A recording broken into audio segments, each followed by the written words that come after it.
नमस्कार, जनतंत्र टीवी देख रहे हैं आप। मैं हूं आपके साथ कोमल गंगवार। अप्रैल का महीना खत्म होने वाला है, मई की शुरुआत होने वाली है। इस बार अप्रैल ने जाते जाते गर्मी का वो सितम दिखाया कि उत्तर भारत में गर्मी ने 5 सालों का रिकॉर्ड वहां पर तोड़ दिया। आपको बता दें कि अप्रैल में मई जून जैसा एहसास हो रहा है। दिल्ली एनसीआर और आसपास के शहरों में सूरज की तपिश ऐसी है मानो आसमान से आग बरस रही है। अगर आप सोच रहे हैं कि कुछ दिन में राहत मिल जाएगी तो ऐसा बिल्कुल नहीं है, क्योंकि एक हफ्ते तक गर्मी अपना रौद्र रूप दिखा सकती है। मौसम विभाग के अनुसार 28 अप्रैल से लू की शुरुआत होगी। इससे गर्मी और भी ज्यादा बढ़ेगी। आने वाले 5 दिनों में गर्मी से कोई भी राहत नहीं मिलनी है, बल्कि अधिकतम तापमान 46 डिग्री सेल्सियस तक पहुंचने का अनुमान भी है।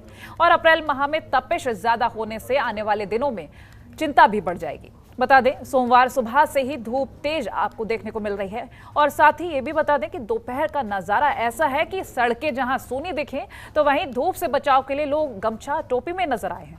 बदन को झुलसा देने वाली तेज धूप से बचाव के लिए महिलाओं ने दुपट्टा बांधना ही बेहतर विकल्प समझा है। तो वहीं ठंडे ठंडे जूस, लस्सी और नारियल पानी की दुकानों पर भीड़ लग चुकी है। अब गर्मी से खुद को बचाने का पूरा इंतजाम होने लगा है। बता दें, ऐसे में आने वाले दिनों के लिए हमें तैयार होना होगा, क्योंकि भीषण गर्मी का सितम देखने को मिल सकता है।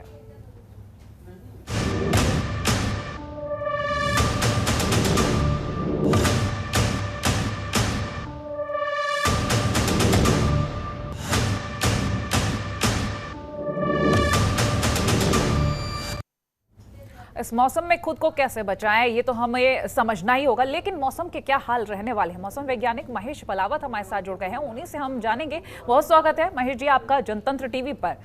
और मेरा सवाल आपसे यही कि मौसम जिस तरह से हमने शुरुआत से देखी, मई जून का एहसास अप्रैल की शुरुआत से ही होने लगा था, और अभी ये भी अनुमान लगाया जा रहा है कि 46 डिग्री सेल्सियस तक तापमान जाएगा। क्या कुछ अपडेट कह रही है मौसम को लेकर?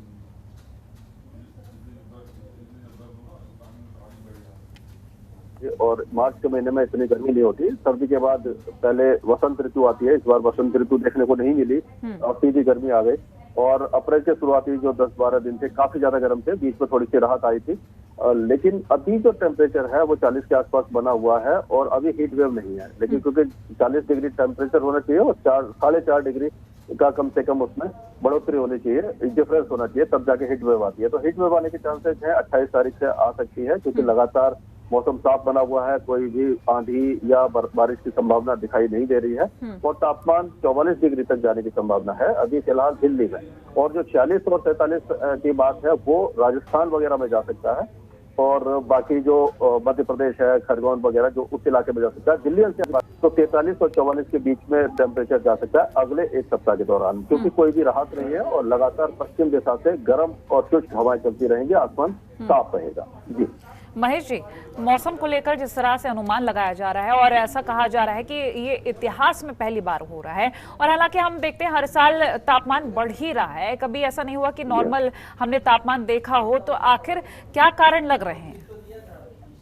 देखिए, इस बार जो टेम्परेचर है वो 2010 के जैसा है। जैसे 2010 में भी बहुत ज्यादा गर्मी थी और जो मैक्सिमम टेम्परेचर था अप्रैल के महीने में वो 43.7 गया था और अभी तक 42.6 जा चुका है अप्रैल में। अब हो सकता है कि उसकी बराबरी कर ले। और कारण ये रहा है कि जो एक तो क्लाइमेट चेंज का असर देखने को मिल रहा है कि आप देख रहे हैं कि हीट पूरे ग्लोब की जो टेम्परेचर है धीरे धीरे बढ़ रहा है, और हर पिछला साल अगले साल पिछले साल की तुलना में थोड़ा सा गर्म होता है। एक तो ये है, और ऊपर से कभी कभी अपवाद भी होते हैं। जैसे कि हमने देखा था कि जो मार्च था उसमें 2020 में काफी ज्यादा बारिश हुई थी। इस बार एक भी बारिश नहीं हुई। वेस्टर्न डिस्टर्बेंस मार्च में एक भी नहीं आया। वेस्टर्न डिस्टर्बेंस जब आता है तो पहाड़ों पर बारिश होती है और ऊंची जो चोटियां होती है उसमें स्नोफॉल होता है। उसके प्रभाव से उत्तर भारत में भी धूल भरी आंधी वगैरह आती है, तो इस बार वो देखने को नहीं मिली। और अप्रैल के महीने में भी केवल एक दिन हल्की आंधी आई थी। तो लगातार जो 50 दिनों से जो मौसम साफ बना हुआ है वो कारण है कि जो गर्मी इतनी ज्यादा बढ़ गई है। और आगे भी अब ये मई के पहले सप्ताह तक कोई भी राहत दिखाई नहीं दे रही है। और जब तक प्री मानसून गतिविधि शुरू नहीं होती, जैसे धूल भरी आंधी हो गई और बौछारें हो गई या ओले वगैरह गिरते हैं जो इस सीजन में नॉर्मली गिरते हैं, तो वो देखने को अभी फिलहाल नहीं मिल रहे हैं और ऐसा कोई वेदर सिस्टम नहीं बन रहा है। तो मई के सेकेंड वीक में जाके ही कुछ राहत दिखाई दे रही है। क्या ये संभव है, क्योंकि मई जून में कहा जाता है और भी ज्यादा गर्मी बढ़ती है, तापमान बहुत बढ़ने को मिलता है, देखने को मिलता है। अगर हम बात करें मई जून की, तो जो गर्मी अभी हम सहन कर रहे हैं, क्या श्योरिटी है? क्योंकि अगर हम बात करें, जितनी ज्यादा गर्मी होती है, कहा जाता है ऐसा बाद में ही उतनी बारिश हमें देखने को भी मिलती है। ऐसी संभवतः तस्वीरें देखने को मिल सकती हैं? देखिए, ये जो गर्मी होती है, ये अगर मई के एंड में जाके और जून में बहुत ज्यादा गर्मी होती है तो हीट लो बन जाता है, जो साउथ वेस्टर्ली जो विंड होती है, साउथ वेस्ट मानसून को एनहेंस करता है, यानी कि उसको पुल करने में मदद देता है। लेकिन इस बार की अभी जो गर्मी चल रही है उससे इसका मानसून से लेना देना नहीं होता। लेकिन ये जरूरी नहीं है कि मार्च और अप्रैल गर्म है तो मई और जून भी गर्म होगा।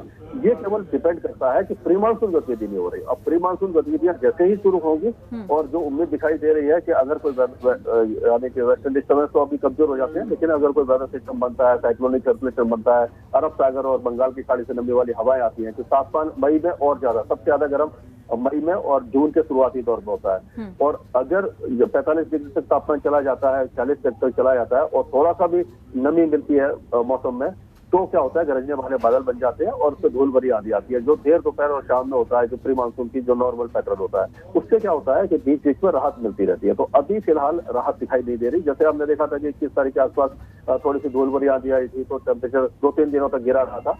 तो उस तरह के एपिसोड अब ये मई और जून में दिखाई देते हैं। और उस समय बहुत ज्यादा, जब भी आंधी आती है तो बहुत ज्यादा रफ्तार से आती है, बहुत ज्यादा भयानक होती है और काफी ज्यादा नुकसान पहुंचाती है। 80-90 किलोमीटर की रफ्तार से हवा चल सकती है।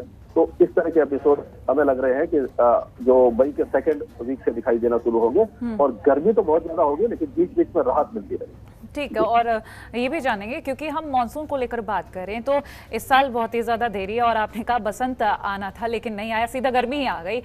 अगर हम मेन कारणों को लेकर बात करें, क्योंकि कई लोग यही बात करते हैं कि इसके जिम्मेदार भी हम ही हैं, क्योंकि हम लोगों ने पर्यावरण के साथ बहुत ज्यादा खिलवाड़ कर दिया है, जिस वजह से रिजल्ट्स हमें ही भुगतने हो रहे हैं।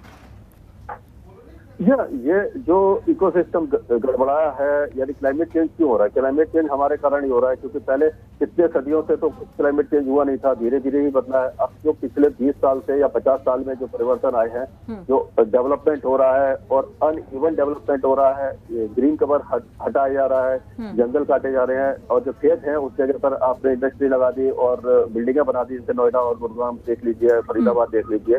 जो इस तरह के जो चीजें हैं ये देखने को जो मिल रही है, उसके कारण ये जो एनवायरनमेंट में चेंज हो रहा है और ग्रीन हाउस गैसेज बढ़ रही है, इंडस्ट्रियलाइजेशन हो रहा है, ग्रीन हाउस गैसेज बढ़ती है तो एयर टेम्परेचर बढ़ता है। जब एयर का टेम्परेचर बढ़ता है तो एयर में, हवा में मॉइस्चर कैरी करने की कैपेसिटी बढ़ जाती है, और जब मॉइस्चर ज्यादा होगा हवा में तो बादल जो बनते हैं वो काफी ज्यादा सशक्त बनते हैं। गरजने वाले बादल जब बनते हैं तो बहुत ज्यादा इंटेंस वेदर एक्टिविटी रहते हैं, यानी जो एक्सट्रीम वेदर इवेंट है वो बढ़ रहे हैं। यानी कि आपने देखा होगा कि जो मानसून में बारिश होती थी लगातार 3-4 दिन होती थी 20-25 साल पहले, वो अब दिखाई नहीं दे रही है। अब क्या हो रहा है कि जो 4-5 दिनों में जितनी बारिश होती थी वो 4 या 5 घंटे में हो जाती है। यानी कि बादल फटने की सब जो घटनाएं बढ़ रही हैं, जो तूफान बन रहे हैं और ज्यादा सीवियर बन रहे हैं, स्नोफॉल हो रहा है तो एकदम बहुत हैवी हो रहा है। किसी इलाके में मानसून के पैटर्न चेंज हो रहे हैं। पश्चिमी राजस्थान में पिछले साल हमने देखा, इस पिछले मानसून में कि सूखा था, पूर्वी राजस्थान में बाढ़ थी, मध्य प्रदेश में बाढ़ थी। तो इस तरह की जो यानी कि आप कंट्रास्टिंग वेदर है वो बढ़ रहे हैं। ये सारा क्लाइमेट चेंज का असर है, और ये हम मतलब कि जो ह्यूमन है उसी ने ये इंटरवेंशन किया है। और अब इसको अगर रिवर्स करना है तो प्लांटेशन ज्यादा करना पड़ेगा, ग्रीन कवर को रेस्टोर करना पड़ेगा, ग्रीन हाउस गैसेस को कम करना पड़ेगा, रिन्यूएबल एनर्जी की तरफ जाना पड़ेगा, यानी फॉसल जो फ्यूल की एनर्जी जो है उसको कम कर करके और इलेक्ट्रिक व्हीकल की तरफ जाए, सोलर एनर्जी की तरफ जाए, तो अगले 10 सालों में धीरे धीरे ये रिवर्सल की तरफ हो सकता है। तो एक लंबा वक्त हमें लग सकता है इस सबको सुधारने के लिए। अगर हम बात करें छोटे छोटे नियमों के पालन करने की, क्योंकि जाहिर सी बात है कि जब चीजें हमने बिगाड़ी हैं तो सुधारनी भी हमें ही होंगी। जो आम जनता है क्या कुछ कर सकती है इस सब को सुधारने के लिए? देखिए, हम तो यही कर सकते हैं कि जो एक तो पब्लिक ट्रांसपोर्ट का जितना ज्यादा यूज कर सके करें।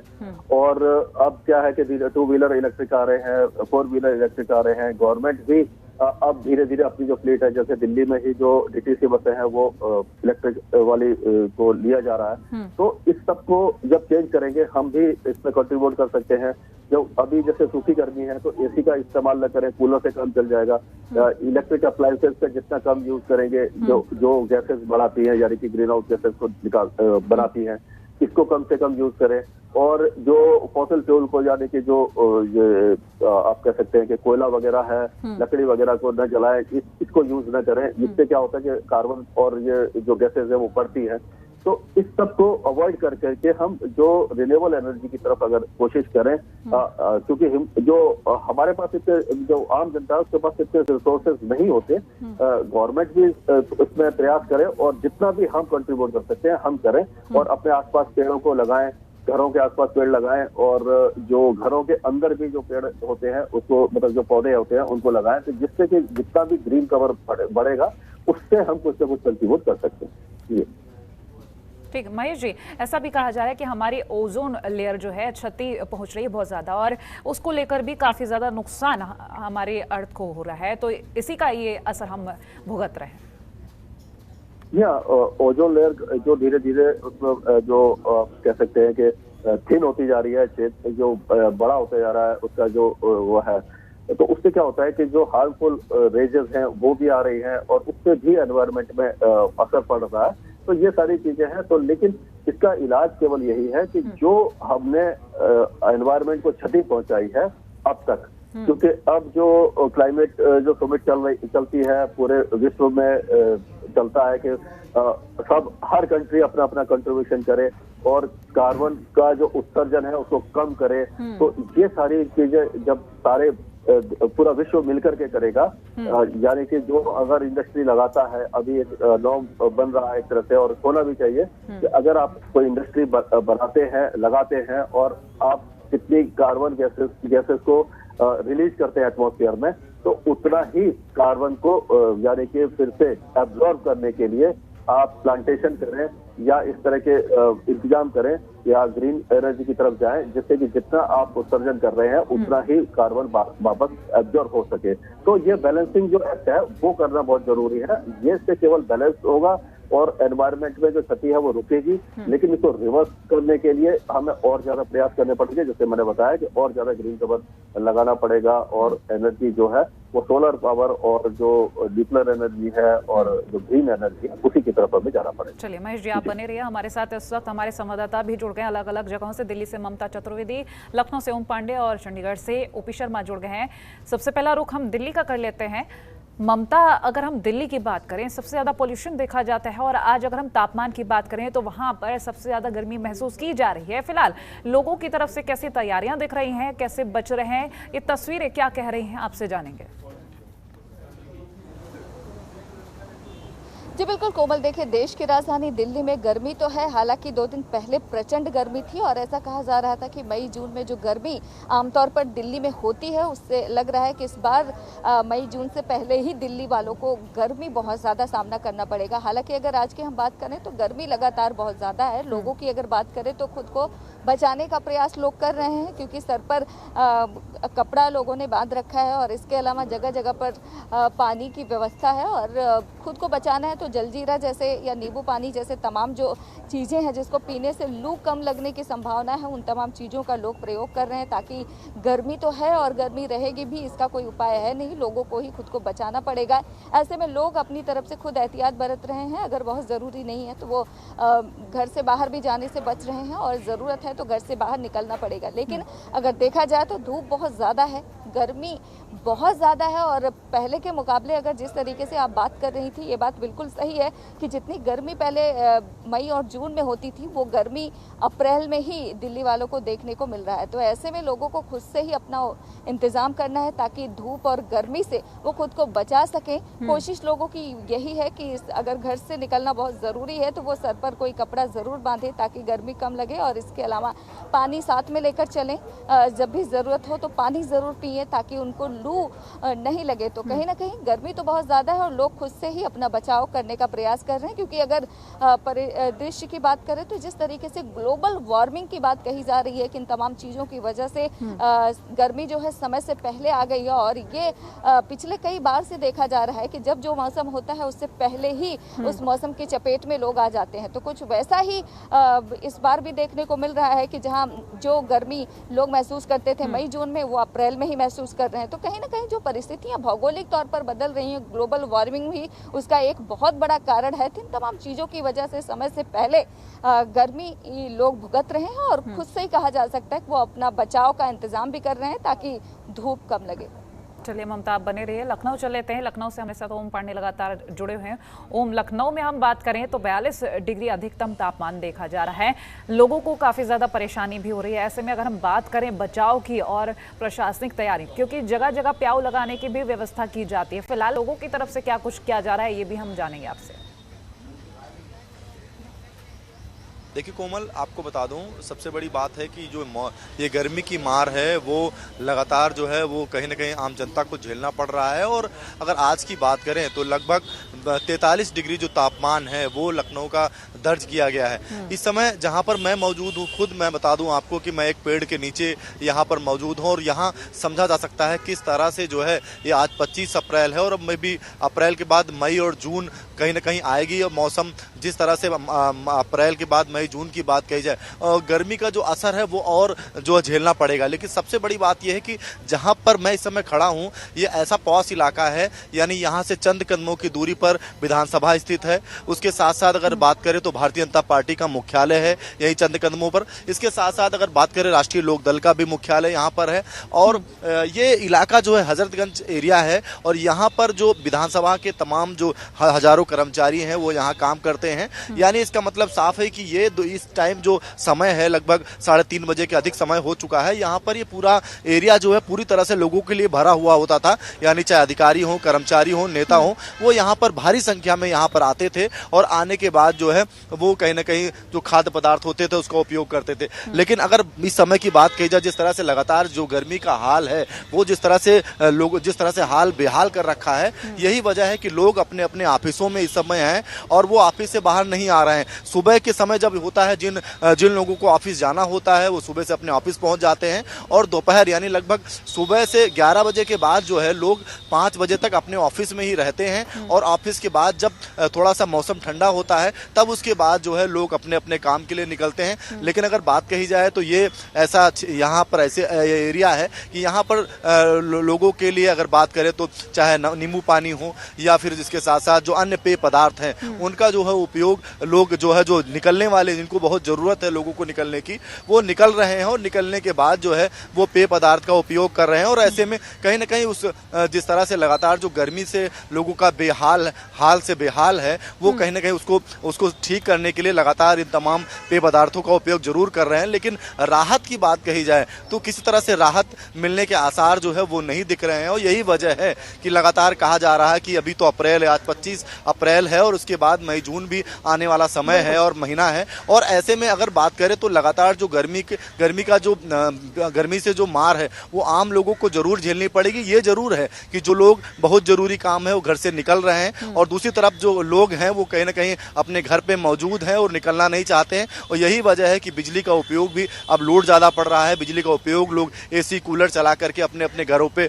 रह रहे हैं। लेकिन इससे कहीं ना कहीं बिजली का जो मार है वो भी लगातार जो है बिजली कंपनियों को पड़ रहा है। लेकिन दूसरी तरफ अगर बात करें तो जिनको बहुत जरूरी काम है वो लोग निकल रहे हैं। और ऐसे में अगर बात करें तो अपने साथ जो पानी है, पानी के साथ अगर बात करें जो पेय पदार्थ लगाए गए हैं उनका जो उपयोग करते हुए नजर आ रहे हैं। अगर सबसे बड़ी बात कही जाए, राजधानी लखनऊ का ये ऐसा एरिया है कोमल जहां पर लगभग 1000 से 2000 लोग जो है वो यहाँ पर पर डे इधर से निकलते हैं। लेकिन आज अगर बात कही जाए जिस तरह से मौसम और लू के जो यहाँ पर लू भी तेज चल रही है, यही वजह है कि लू से जो लोगों का बेहाल है। और यही वजह है कि अपने चेहरे को जहाँ लोगों ने कपड़े से ढक रखा है और उसके साथ साथ इससे बचने के लिए तमाम उपाय जो है वो लोगों के द्वारा किए जा रहे हैं। लेकिन इससे निजात अभी मिलना शायद जिस तरह से जो मौसम वैज्ञानिक है उनकी तरफ से इस बात को लेकर साफ कहा गया है कि अभी भी निजात इससे मिलने वाली नहीं है। ऐसे में अब लोगों के सामने दो ही उपाय होंगे। एक तो जो ऑफिस जाने वाले लोग हैं वो अपने ऑफिस में रहेंगे, उसके साथ साथ जो लोग आम लोग हैं जो घर में रुकने वाले हैं वो एसी और पंखा और कूलर के साथ रहेंगे।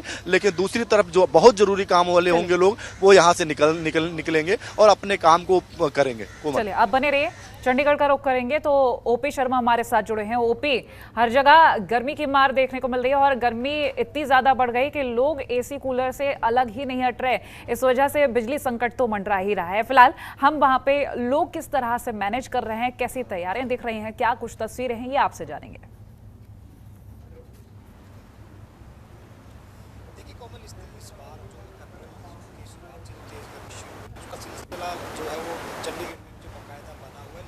पिछले दिनों जो हिमाचल प्रदेश का धौलाधार इलाका है वहाँ पर जो बर्फबारी हुई है उसका असर जो है चंडीगढ़ पर देखने को मिला है। हालांकि टेम्परेचर जरूर 38 डिग्री तक पिछले 4 दिनों से पहुंचे हैं, लेकिन शाम सूरज के छिपते ही जो है चंडीगढ़ के आसपास इलाकों में ठंड महसूस हो जाती है, लेकिन दिन भर चिलचिलाती धूप जरूर पड़ती है। लेकिन हवा में नमी की वजह से लोगों को लू का सामना जो है वो नहीं करना पड़ा। इस वक्त हम चंडीगढ़ की सुखना लेक पर है, जहाँ पर किसी वक्त में जो है दिन भर काफी जो टूरिस्ट और स्थानीय लोगों का तांता लगा रहता था, लेकिन जिस तरीके से मौसम ने एकदम करवट ली है उसके बाद से जो है फर्क पड़ा है। आज जिस तरीके से मतलब मौसम में जो एक गर्माई है, तापमान बढ़ रहा है, उसकी वजह से कहीं ना कहीं ये जो है टूरिस्ट और जो स्थानीय लोग हैं वो आने में जो है वो कमी होगी। तो माना जा सकता है कि चंडीगढ़ में भी गर्मी का जो है प्रभाव जरूर है, लेकिन अगर इसके साथ पंजाब और हरियाणा की बात करें तो दोनों राज्य जो है काफी तेज गर्मी का सामना करना पड़ रहा है। अमूमन 40 से ज्यादा डिग्री का जो टेम्परेचर है वो है। हालांकि शुक्रवार और शनिवार को जो वेस्टर्न डिस्टर्बेंस का थोड़ा सा असर देखा गया तो उससे कम हुआ था, लेकिन रविवार से एक बार फिर वही हालात बढ़ गए। दोनों ही राज्यों में जो है बिजली की भारी किल्लत चल रही है। अगर पंजाब की बात करें तो पंजाब में करीबन 40 से 45% बिजली शॉर्टेज, और हरियाणा में बात करें तो 15 से 20% की जो है प्रतिशत की जो है वो शॉर्टेज चल रही है, जिसके कारण लोगों को भारी कट का जो है सामना करना पड़ रहा है। हरियाणा सरकार की तरफ से बढ़ती हुई गर्मी को देखते हुए एडवाइस भी जो है लोगों के लिए वो जारी की थी। लेकिन अगर इसी तरीके से गर्मी बढ़ती रही, जिस तरीके से अब एक वेदर एक्सपर्ट ने अभी बताया था कि 15 मई तक जो है लोगों को दिक्कतों का सामना करना पड़ेगा, तो क्योंकि पंजाब और हरियाणा में 1 मई से जो है धान की जो है आधिकारिक तौर पर कहीं ना कहीं रोपाई शुरू हो जाती है। उसके बाद बिजली की डिमांड और बढ़ेगी, और ऐसे में एग्रीकल्चर की जो बिजाई का धान की जो बिजाई का जो सीजन होगा उसके लिए भी लाइट देना जरूरी होगा, और जो डोमेस्टिक सप्लाई है उसको भी सरकार के लिए बनाए रखना एक चुनौती की बात है। तो देखने वाली बात ये होती थी 15 मई से पहले जो मौसम विभाग वाले कह रहे हैं कि शायद राहत ना मिले, उससे पहले लोगों को गर्मी से बचाने के लिए दोनों राज्यों की सरकारें किस तरीके से मैनेजमेंट करती है, देखने वाली बात है। चलिए आप बने रहिए, दिल्ली का रुख एक बार फिर से करेंगे। ममता हमारे साथ लगातार बनी हुई है। ममता, हम दिल्ली की जब बात करते हैं तो बहुत सारी तस्वीरें सामने आती हैं। ऐसे में अगर हम बात करें प्रशासनिक तैयारी को लेकर, क्योंकि जगह जगह प्याऊ लगवाना भी बेहद जरूरी है, क्योंकि कई बार ऐसा होता है लोग निकलते तो हैं लेकिन पानी ले जाना भूल जाते हैं। ऐसे में अगर हम प्रशासनिक तैयारी को लेकर बात करें तो क्या कुछ खास है? देखिए, गर्मियों की शुरुआत हो गई है। हालांकि दिल्ली में पानी एक बड़ी समस्या है, इसको लेकर दिल्ली सरकार की तरफ से तमाम इंतजाम किए गए हैं। हालांकि जगह जगह पर प्याऊ की व्यवस्था है, और दूसरी ओर अगर एमसीडी की बात करें तो एमसीडी की तरफ से भी तमाम व्यवस्थाएं की गई हैं, ताकि दिल्ली वाले अगर वो घर से बाहर निकलते हैं तो पानी की समस्या का सामना न करना पड़े, और यदि वो समय समय पर पानी पीते रहते हैं तो उनको लू भी कम लगेगा। तो ऐसे में दिल्ली सरकार की अगर बात करें, पहले से ही अरविंद केजरीवाल की तरफ से ये घोषणा की गई है कि तमाम इंतजाम दिल्ली सरकार की तरफ से किए जाएंगे। जगह जगह पर प्याऊ भी लगाया जाएगा, और इसके अलावा एमसीडी की तरफ से भी तमाम व्यवस्था किया गया है, ताकि दिल्ली वाले पानी के लिए दो चार ना करना पड़े, उनको परेशानी का सामना ना करना पड़े। हालांकि देखा जाए तो समस्या तो है, ऐसे में थोड़ी बहुत जो इंतजाम सरकारों की तरफ से किया गया है, लेकिन जरूरी यही है कि लोग खुद भी अपना ख्याल रखें, और जब भी घर से बाहर निकले तो अपनी व्यवस्था खुद करके चले, क्योंकि इस बात का अंदाजा लगाना बहुत मुश्किल है कि आपको जब प्यास लगेगी तो उस वक्त प्याऊ पास में मौजूद होगा कि नहीं होगा। तो ऐसे में जरूरी ये है कि गर्मी तो है जो मई जून तक कायम रहेगी, ऐसे में लोगों को खुद ही अपना ख्याल रखना पड़ेगा, और जरूरी ये है कि वो साथ में जब घर से बाहर निकलें तो नींबू पानी शरबत बनाकर जरूर निकलें, ताकि अगर उनको प्यास लगती है तो वो खुद से ही अपना इंतजाम करके चलें, ताकि सारी चीजें मिल जाए। हालांकि ये बात सही है कि सरकार की भी जिम्मेदारी है, और सरकार की अगर बात करें तो कहना है कि इंतजाम सरकार की तरफ से किए जा रहे हैं, लेकिन जमीनी हकीकत क्या है ये थोड़े दिन में पता चलेगा। बिल्कुल, क्योंकि जिस तरह की तस्वीरें सामने आ रही है यही कहा जा रहा कि लगातार गर्मी अभी और भी बढ़ेगी। चलिए, फिलहाल आप सभी का बहुत शुक्रिया ये जानकारी हमसे साझा करने के लिए। तो गर्मी अभी और बढ़ेगी, अभी राहत नहीं मिलने वाली है, तो ज़रूरी है कि इस गर्मी से कैसे बचा जाए, उसके उपाय जो आपको बताए गए हैं उनका पालन करें, और इसी तरह से पानी पीते रहिए ताकि लू ना लगे, जिससे गर्मी जो बढ़ेगी, तापमान बढ़ेगा, उससे आपका बचाव हो सके। फिलहाल इसी के साथ हमारे इस खास पेशकश में इतना ही। देखते रहिए जनतंत्र टीवी। नमस्कार। खबरों के निष्पक्ष विश्लेषण के लिए सब्सक्राइब करें Jantantra TV and press the bell icon. Never miss any update.